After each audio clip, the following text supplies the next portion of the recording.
Xin chào các bạn đã quay trở lại với review 5 phút. Sau khi kết thúc tập 35, có thể thấy hình ảnh Thạch Hạo dang rộng đôi cánh bay về phía hang ổ Côn Bằng. Theo sau là mỹ nữ của tộc Hỏa Viêm Ngư cùng thất thảy mọi người khi thấy sự biến động của hang ổ Côn Bằng. Sau khi tiến vào đáy hải dương, Thạch Hạo lập tức nhìn thấy một tiểu tháp đang xoay tròn. Đây là linh lung tháp, sử dụng hỗn độn thổ tạo thành. Tòa tháp này rất đặc biệt, linh tính của nó rất mạnh. Cảm nhận được sức mạnh tới từ tiểu tháp, Thạch Hạo cũng nhanh chóng đi tới chiếm lấy nó. Đối thủ cạnh tranh nhiều vô số, lúc này hắn sử dụng đả thần thạch cùng vài chiêu thức mà hắc y nữ nhân đã dạy ném về phía địch nhân. Ngay cả Mạc Thương cũng không ngoại lệ mà trúng một đòn công kích của hắn. Bảo tháp này có sức hấp dẫn rất lớn đối với đả thần thạch. Nó nói với Thạch Hạo đưa thành tháp này cho nó, sau này nó hứa sẽ nghe lời Thạch Hạo. Đột nhiên tiểu tháp trên đầu Thạch Hạo rung động, mở ra quang mang màu vàng kim, trực tiếp hút lấy tinh khí của linh lung tháp. Sau khi hấp thu gần hết, nó cũng tự động quay trở về trên tóc Thạch Hạo. Còn một chút mảnh vụn, nó liền trở lại cho đả thần thạch. Lúc này ở sâu bên trong, mọi người đang tranh nhau một chiếc bình nhỏ. Đây chính là thần tử. Bảo bối này phải sử dụng thần thánh cổ dược để luyện chế. Bởi vậy, so với rượu hồng nhi của Thạch Hạo còn chân quý hơn nữa. Thạch Hạo đang chuẩn bị cướp lấy nó, thì phía đối diện, hải thần Mạc Thương cũng muốn sở hữu thánh vật này. Không hẹn, một lần nữa hai người liều mạng lao vào nhau. Lại một cuộc chiến đấu khốc liệt nổ ra, Mạc Thương và Thạch Hạo lại tạo nên một cuộc chiến khiến người người phải cảm thấy kinh hãi. Đối kháng một hồi, trong lúc có lợi thế, một tay cầm tiểu tháp, một tay Thạch Hạo liền tung ra một cú đấm với uy lực kinh khủng về phía Mạc Thương. Chỉ một đòn này, Mạc Thương ngay lập tức bị đấm bay ra sau. Cũng nhờ vậy, mao cầu từ sau lưng Thạch Hạo xuất hiện, nhanh nhẩu cướp lấy thần tử rồi trực tiếp uống nó. Cũng rất may Thạch Hạo kịp thời ngăn cản nó vẫn chưa uống hết. Nếu mao cầu say rượu thì hẳn là sẽ gây ra rất nhiều rắc rối. Mạc Thương giận dữ, đột nhiên xuất hiện một con khỉ cướp đi thần tử, khiến hắn thất bại trong gang tấc.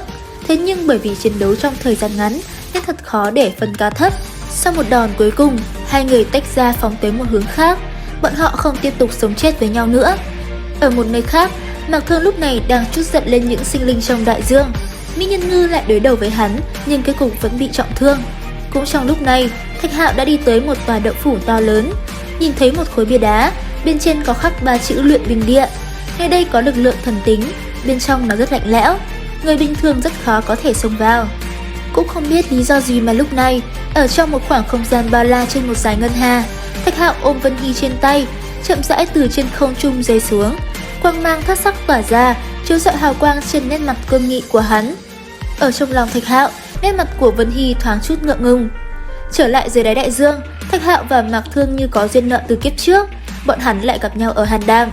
Sau khi cùng nhau hợp sức mở ra tế đàn, mọi người đều chứng kiến được ở trên bệ đá có một khối bảo cốt màu vàng. Vì ai cũng muốn tranh đoạt, bởi vậy Thạch Hạo bị bức phải xuất thủ. Chiến đấu với hắn chính là Mạc Thương. Mạc Thương vốn dĩ mạnh mẽ, trên tay hắn, tam sơ kích liên tiếp đâm thẳng về phía Thạch Hạo. Trên người Thạch Hạo hai cáng dang rộng, trên tay hắn thanh kiếm gãy cũng liên tiếp chống lại sự công kích cường hãn tới từ Mạc Thương. Chiến đấu vô kịch liệt, tam sơ kích trong tay Mạc Thương từ trên không trung đâm thẳng tới người Thạch Hạo. Ngay sau đó, một đoàn phù văn sáng lên, ánh sáng rạng rỡ phát ra, sắc thái lạnh như băng. Mạc Thương liền tấn công về phía Thạch Hạo, muốn biến mục tiêu thành tro bụi. Thạch Hạo gào thét, vận dụng tất cả lực lượng đối kháng. Từ trong 10 tòa động thiên bay ra một con côn bằng lập tức đối chọi lại Mạc Thương. Chiến đấu lúc này đến hồi gay cấn nhất, tam sao kích cùng kiếm của Thạch Hạo trực tiếp đối đầu. Trong cùng khoảnh khắc hai kim loại va chạm, kim quang giống như một vụ nổ lớn tỏa ra xung quanh, khiến đại hải cũng phải chấn động kịch liệt.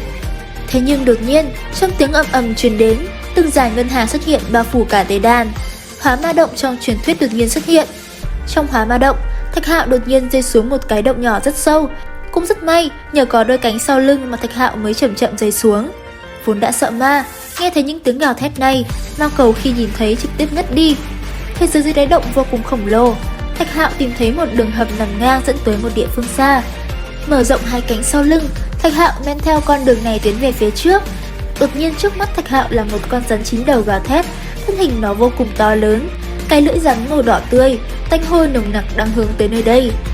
Chưa hết, ngay sau đó một tiếng huýt dài phát ra, một con ma cầm che kín cả bầu trời, va chạm với từng ngôi sao cũng đang bay về nơi này. Đến đây thì hết tập 36 Thế giới hoàn mỹ. Xin chào và hẹn gặp lại các bạn ở những video tiếp theo.